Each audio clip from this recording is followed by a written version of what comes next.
Her Majesty, 95, lost her husband earlier this month and is going through a period of private mourning. The Duke of Edinburgh was laid to rest in Windsor on April 17 in a scaled-down ceremony that was televised for those across the nation and the world to watch. However, the cameras cut away from the Queen at certain moments in order to help maintain her privacy, it has been claimed.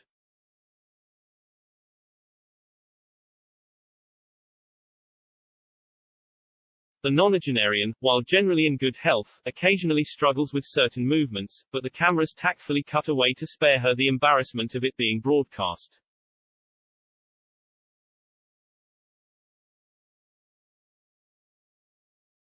The Queen was therefore not seen getting out of her car or getting into her seat in St. George's Chapel to give her a bit of dignity.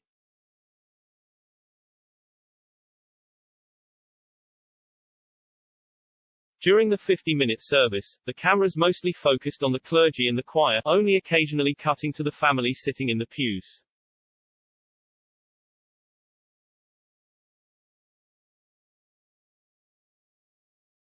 This kind gesture helped the Queen maintain a level of privacy in her hour of need, even at a funeral that was being televised.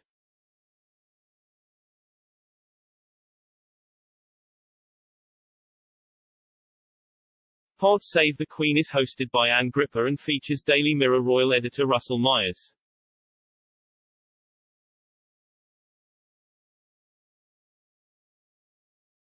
Ms. Gripper noticed that the cameras were pulling away at certain moments.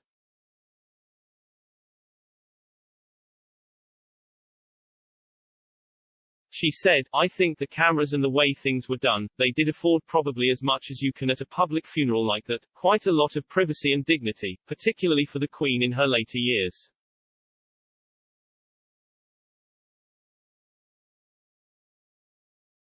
"We didn't see her particularly getting in or out of the car, I don't think, there was a bit of a step back to allow her to deal with that.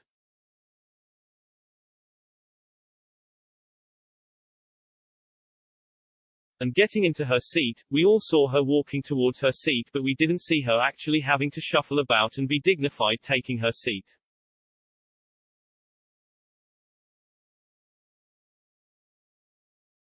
And during the service there were moments when the cameras were on members of the family, but they spent far more time with the music and with the clergy and with the people who were performing the service if you like."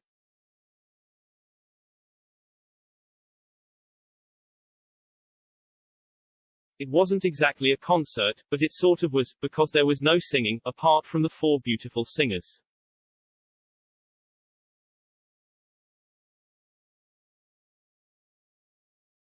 That said, Ms. Gripper acknowledged that the scaled-back ceremony meant the focus was more intense on the 30 attendees than it would have been with the 800 expected to attend in normal times.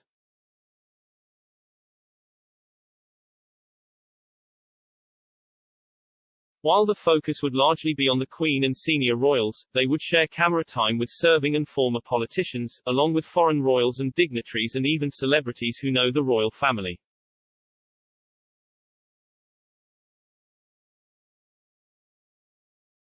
This would mean those grieving most would, to a certain extent, be lost in the crowd.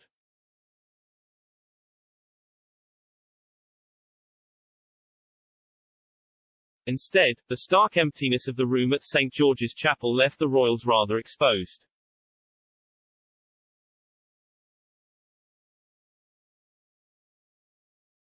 Ms. Gripper said, "I've been thinking about this in terms of, in some ways, it was more intimate because there were only 30 of them and it was only family, there weren't foreign dignitaries and the Prime Minister, people that you have to invite but you wouldn't normally.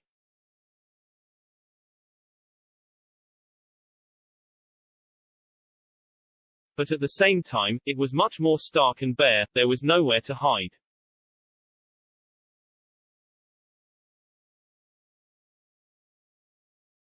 If there's 800 people there, you're not going to have the camera on you much of the time.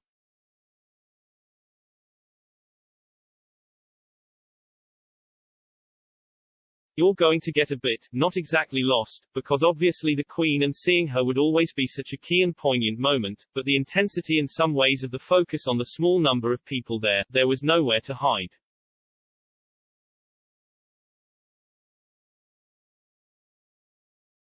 Mr. Myers added that he felt it was more special, the fact that it was a scaled-down ceremony and what Prince Philip would have wanted for his send-off.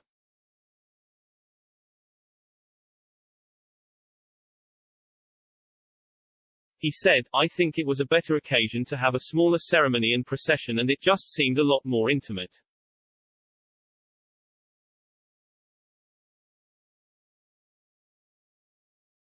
If it had been a bigger procession with the Land Rover going through the streets of London and then being driven to Windsor and all TV cameras picking it up on the route and loads of people lining the streets, I don't think the Duke of Edinburgh would have wanted that.